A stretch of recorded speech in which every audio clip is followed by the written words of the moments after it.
నాగర్ కర్నూలు జిల్లా కల్వకుర్తిలోని జూలై 2న మహానీయుల జ్ఞాన చైతన్య బస్సు యాత్ర ముగింపు సభ నిర్వహిస్తున్నట్లు ఎమ్మెల్యే కసిరెడ్డి నారాయణరెడ్డి తెలిపారు. ఈ సభకు రాష్ట్ర మంత్రులు, ప్రజాప్రతినిధులు హాజరవుతారని, భారీ సంఖ్యలో ప్రజలు పాల్గొని విజయవంతం చేయాలని పిలుపునిచ్చారు.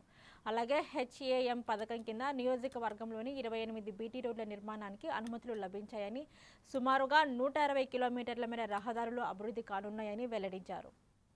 ఈ ఉమ్మడి జిల్లాకు సంబంధించినటువంటి గౌరవ శాసనసభ్యులందరూ కూడా ప్రజాప్రతినిధి, ముఖ్యంగా కాంగ్రెస్ తరఫు నుంచి గెలిచిన వాళ్ళందరికీ నామినేటెడ్ వాళ్ళందరూ కూడా ఇక్కడికి రావడం జరుగుతుంది. ఈ సభను విజయవంతం చేయడం, ముఖ్యంగా ఈ సభ యొక్క ఆశయము ఆశిస్తున్నటువంటిది ఏంటంటే, కాంగ్రెస్ ప్రభుత్వం చేస్తున్నటువంటి కార్యక్రమాలు ఎన్నో కార్యక్రమాలు చేస్తున్నా కూడా, డెవలప్మెంట్ యాక్టివిటీస్ చేస్తున్నా కూడా, సంక్షేమ పథకాలు కూడా వెళ్ళినా కూడా పూర్తి స్థాయిలో ప్రజలకు వెళ్ళలేదనేది ఒక ఉద్దేశం. ఈ కార్యక్రమం చేయడం నుంచి ఎక్కడైనా చిన్న చిన్న సమస్యలు వచ్చినా కూడా ఇలాంటి పథకం ఒకటి ఉంది, ఎలిజిబిలిటీ ఉన్నా కూడా వాళ్ళు అప్లై చేసుకోవడమో ఆ 4 మండలాలకు సంబంధించి ఇవ్వడం జరిగింది.